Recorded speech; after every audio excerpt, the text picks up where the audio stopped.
everybody. How you guys doing? Hello, It's Gil. Julian over here.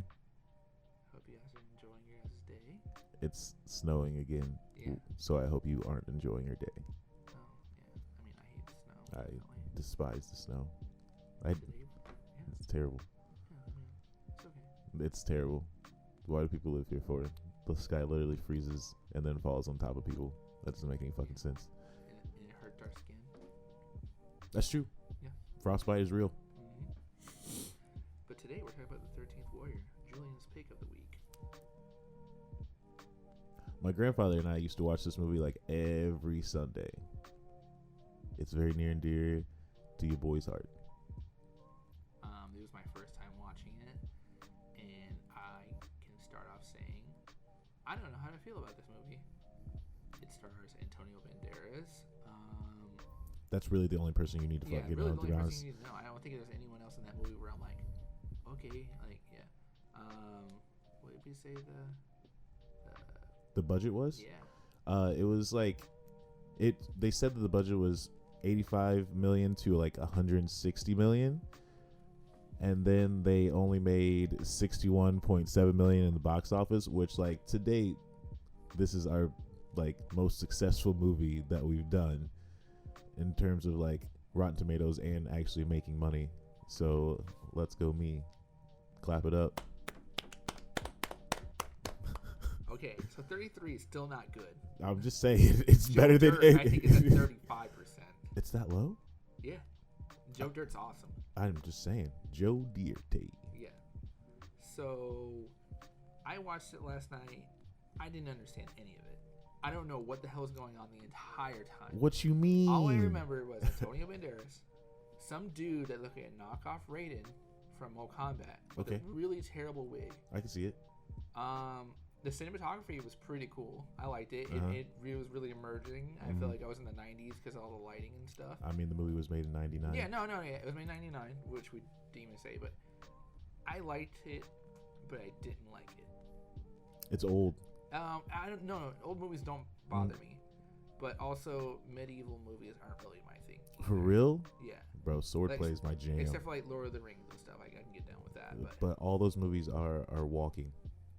Yeah, so I mean, this movie was a lot of walking. Horseback riding. Okay, so it was like Lord of the Rings before Lord of the Rings. How does that make sense? Wait, if it came out in 99, I think the first one came out in 99. The first Lord of the Rings? Yeah. Don't know. I'm pretty sure. Maybe that's why it didn't do so well. Well, the movie, to me, the movie was just so hard to follow. I didn't understand any of it. It jumps around. Yeah, like, the cool parts, there's like 3 cool parts in there where I'm like, okay, that's badass. Like, when the dude got his head chopped off, dude got his like, chest torn open. Oh, yeah, at the dinner. Yeah, but I mean, if you want to follow people through with the movie, go ahead. Be my guest. Okay, so the movie is called The 13th Warrior. What it is essentially a movie about, I don't want to describe it, to be honest with you. Like, it starts off Antonio Banderas, like the Mummy, the first Mummy. That's how it really starts off, because homie's like literally sleeping with somebody else's wife, and then he gets banished because of it. And so, like, he's on his little journey with his father's like best friend growing up, and this, that, and the third. And they run across these Vikings. I fucks with Vikings heavy. And so they all meet. Obviously Vikings speak, I don't know, like Nordic or some, I'm not a linguist. Yeah. And one of the Vikings knows Greek, and his father's best friend knows Greek, so they're communicating and interpreting what's going on. So it continues. They have a little dinner. Somebody's chest gets sliced open. They burn their old king, which, like, they do a Viking funeral, which is way tight because they actually like burn the wife. She like followed him into the afterlife type of stuff. So that was pretty tight.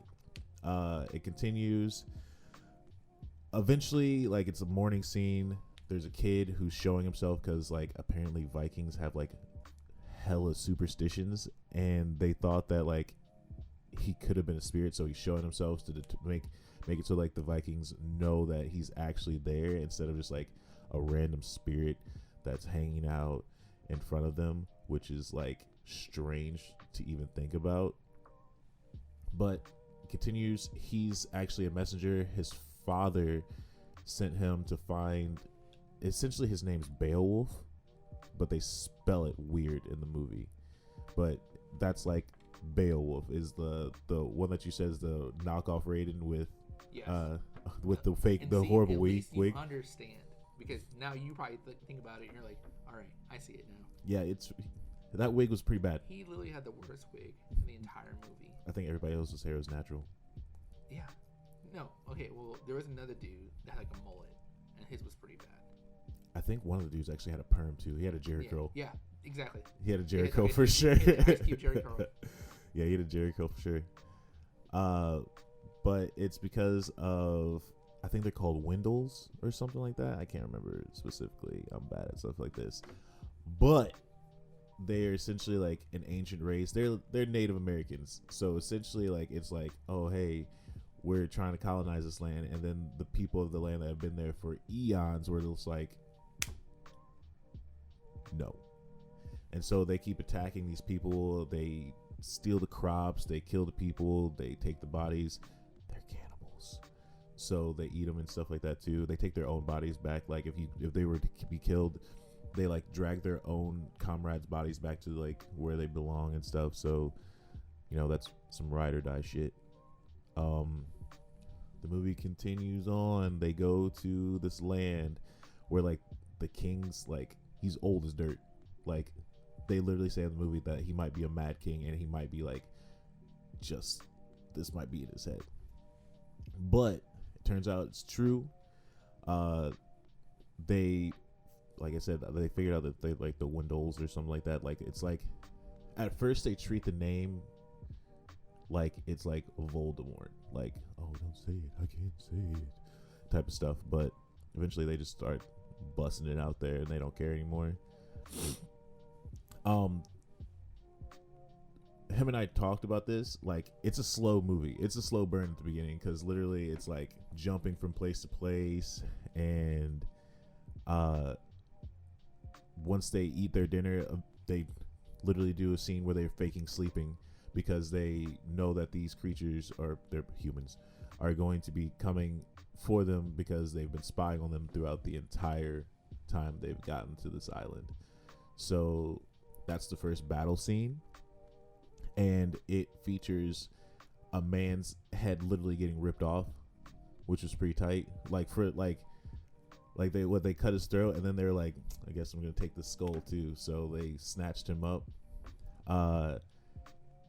It shows Antonio Banderas' horrible sword skills at the beginning of the movie because he makes a comment. They give him a sword. He says he can't carry it. One of the homies says, you better get stronger then. So that was pretty funny. I like that. Antonio Banderas gets tossed. Like, literally, actually, the homie picks him up and throws him across the room, which is incredible strength because they're cannibals, and that's a whole thing. In this movie, I've never seen Antonio Banderas so fragile. Like, it was the most, or least Antonio Banderas type movie I've ever seen with Antonio Banderas in it. Mans was vulnerable, man. He was in a whole different world. If you think about any other movie, even Spy Kids, he was way more badass than what he was in this movie. I mean, have you seen the Zorro series? Come on, dude, Zorro was super dope. Loved him. I was hoping it would be as good as Zorro. But like this movie, dude, he was like a wimp the entire time. He wasn't. Look, he was a wimp until after that first fight, and he was like, "Yo, I'm not getting my ass beat again." In the scene where Homeboy is fighting that giant, oh, not technically a giant. Don't quote me on the giant. The dude that's like 8 foot tall. Yeah, he's a big fella. Okay, he was being super soft. He was being so soft, like when his boy was trying to fight that guy. He was like, "Ooh, you gotta stop this! You gotta stop this!" Yeah, that's his home. That was his first friend that he made, bro. Soft. That was his first friend. Okay, that means he doesn't have confidence in his friend. He didn't know that he could fight like that. It's like if you saw me fighting against a big dude and you're like, "Oh, Julian, maybe you should stop," and I'm like, "Nah, bro, I got mitts. I'll be fine." It's the same thing. That's the homie. Also, I actually felt bad for that giant dude. He wasn't even doing nothing. Like, dude, he was like the most courteous guy ever. He was like, hey, man, just, stop doing And the homie was just like, no, I'm going to keep messing with this guy. And then he killed him. Like, it was to send a message to the prince that we came here and we're running this shit now. It was a message. It was mean. It was a message. I'm sorry, but it was mean because that guy didn't do nothing to nobody. What did you expect them to do? They're Vikings. They take what they want. They wanted to send a clear message that they're in here to run this right now. So take out the best warrior. I did think it was super fun. I mean, he wasn't even the best warrior. He was the best warrior there. He was their best warrior. Like when they got to the island, he was their best warrior. He was like the prince's like right hand man. Which why would you have a redhead dude as your white? That dude was so fucking pale. And then on top of that, why was he working out in the field with everybody else? Because everybody's got to do trench work. You got to show face out there. That's how you earn respect. Well, then he died. Yeah, he's dead as hell. Yeah, exactly. He was dead as hell after that. But I like how the prince was like hyping him up. Though, like, yo, that's my boy out there getting it in, and then bam, head cut off. In a second. Yeah. And then they said, and then that's when they told him that was the okie doke. Could have killed him the whole time, but had to send a message. Had to make everybody feel confident. Oh, homie's gonna live. Blah blah blah. Head cut off. That's some gangster shit. I was really surprised. I think I saw that this movie is either like produced or directed by the same people that made Jurassic Park. No, it can be directed by because that was Homeboy. Steven Spielberg. Yeah, this is definitely not a Steven Spielberg joint. I think it's produced by the same people, but it like definitely the same said studio? that. It definitely said that on the cover, like from the people that brought you Jurassic Park. The same studio? Maybe. That's different though. Yeah, maybe I should do that type of research from now on. But probably. It was really weird to see on the cover, like in huge, big, bold letters, like Jurassic Park. And I'm Maybe, like, okay. maybe this was like their second like major feature film, and they were like, "Let's get this out of here." Oh, I guarantee they were just riding out that Jurassic Park wave. They were like, we can do no wrong. I mean, have you seen the first Jurassic Park? Oh, gee, yeah. Slaps. It's a good movie. Have you seen the third one? I've seen all of them. Yo. Third one's terrible. Wait, is the third one when the second one's got Vince Vaughn in it? Yes. And then the third one's when they go back to the island. Yes, and it has Homeboy from Shameless. Is that him? Yeah. He's the dad. For real? Yeah. Oh, he's garbage in this movie. Yeah. He's a terrible father. He's a terrible father. He was a somewhat garbage actor for a really long time until he got into Shameless. But I really liked him in Pleasantville. I don't know if you've ever seen that movie. What? That's a good movie. What Pleasantville. I don't know what I've seen. I've seen a lot. I want to say it has Tobey Maguire in it. If it's got Tobey Maguire in it, I can almost guarantee you that I have not watched it. Oh, it's good though. I think you'll like it. You think so? Yeah, we should talk about that. Maybe next. But it's a good movie. Tobey Maguire was good in some movies, I guess. I don't know. I mean, that Predator movie. He was in a Predator movie? Am I thinking about the right person? Are you sure you're not thinking about Jake Gyllenhaal? Jake Gyllenhaal. Yeah. People always get Jake Gyllenhaal and Tobey Maguire mixed up. They look almost exactly the same. Tobey Maguire from Spider-Man. Yeah. Yeah. Nope. Seabiscuit. No, I've never seen Seabiscuit. We should do that one. Oh, okay. Love Seabiscuit. See, we love like the most complete opposite movies. Love Seabiscuit. But I guess if you have some time to kill, I would watch the movie. But at the same time, like I said, don't assume that you're gonna be able to follow this story.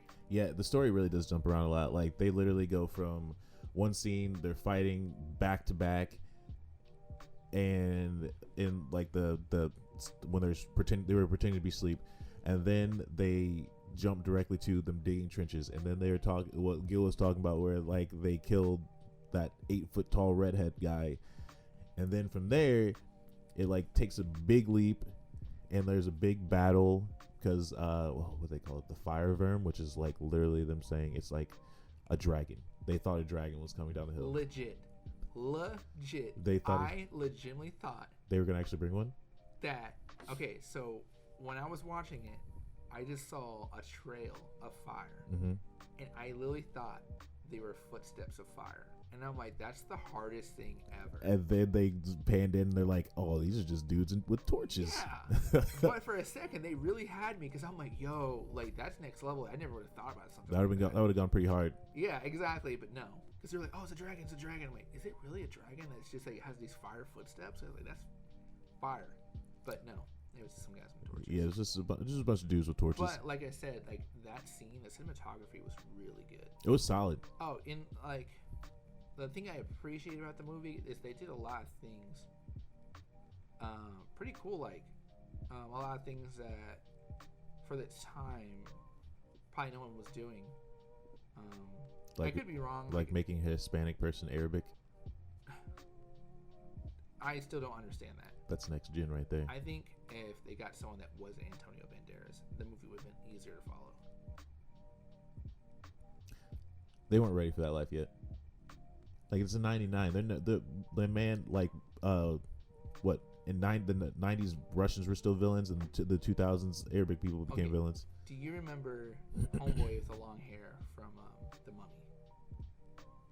The actual Muslim guy. Or was he Arabic? Or Egyptian? Which dude? He just had long hair, dude. He was hanging out with Brendan Fraser in the movie. Are you talking about the dude that spoke like 17 different languages? Yeah. And that's why I don't understand like what he was. I can't remember what he was. He was a villain in that movie. No. Yeah, he was. Not the bald dude. No, I'm telling you, the dude that you're talking about that spoke 17 different languages that helped the mummy out. Is that what you're talking about? No, they helped Brendan Fraser out. Wasn't that his boy? Oh, okay, I'm here. He was in the Resident Evil movies as well. He would have been better in this movie. I don't think anybody knew who that dude was at that point. Didn't The Mummy come out in 99? Then that would have been like a time thing, I would assume. I don't know, but I'm just saying it made no sense to have Antonio Banderas in this movie. They could have picked a way better fit. I wouldn't even say actor, because it's not like Antonio Banderas is a bad actor. It was just a bad fit. Maybe he was just like on fire at this point. Like, I don't know. Antonio Banderas is like entirety of his career and stuff like that. You know what I'm saying? Like, I know Zorro. I know he's done a bunch of other movies. I could be wrong, but I feel like he was like in 3 movies that year. I swear Spy Kids came out that year. In 99? Yeah. Ain't no way. Or was it like 2001? It was probably in the 2000s. Okay. I could swear there was another movie. Maybe even Zorro came out in 99. It's possible. So, I mean, maybe he had more on his plate than what we think. But here's the thing, though. Like, think about this. Anthony Hopkins was in Zorro. Anthony Hopkins, fire. But he's white, and he was playing a Hispanic person. That's like going brown face. There are certain parts of Mexico that actually have Hispanic people that look white. But he's actually white. But this is what the point we're trying to make is Antonio Banderas is obviously Hispanic playing Arab, and Anthony Hopkins is clearly a white man playing a Hispanic fella. Guess you got me there. But I'm not mad at the choice, because I don't think people really understand that there isn't very many Hispanic actors, and especially at that time there wasn't that big of Hispanic actors. Like, I can think of a handful that they'd be able to pick from, and none of them would work. You gotta think about it. They already got lucky, but it's with Antonio Banderas as Zorro. It's because he was popping because of Desperado. Yeah. That's why they put him on there. He was like, we can't do it. Everybody loved Desperado. Dude, you know what I'm saying? That's what I'm saying. In almost every Antonio Banderas movie, he could do no wrong. In this movie, he did wrong. It just wasn't my thing. Was Enrique Iglesias in that movie? In what movie? In the Desperado movie with Antonio Banderas. Oh, dude, I haven't seen that in so long. I couldn't remember. Enrique Iglesias is for sure in that. Is he really? Oh, yeah. Dude, Enrique Iglesias' music actually slaps hard. Big facts. I've listened to him a lot lately. For real? Yeah. That's your heritage. A lot Just go ahead. Like the stuff like the 90s. Ricky Martin? I do a lot of it. No. Oh, wait. Yes. Right. Yeah, Ricky Martin. That's what I've actually been listening to. I don't know why I always get them confused. I mean, for real? They came around at the same time. But Ricky Martin in the 90s, dude, was fire. I mean, like, fire. He was like the Elvis of that time. No. He was.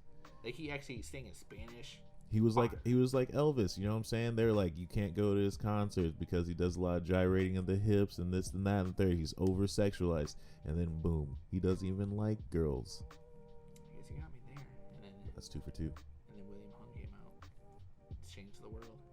Anyways, the 13th Warrior. The movie continues, and what happens after like the whole next battle is they actually track these people down, and they figure out that they want that the clan of Vikings that lives in that area to think that they're bears. And so Antonio Banderas' character comes around and is like, yo, where the bears, what happens when bears hibernate? They go into a cave. Where's the cave at? What do? How do you hunt bears? You use dogs. You go in the cave with spears. They find the cave. They go in there.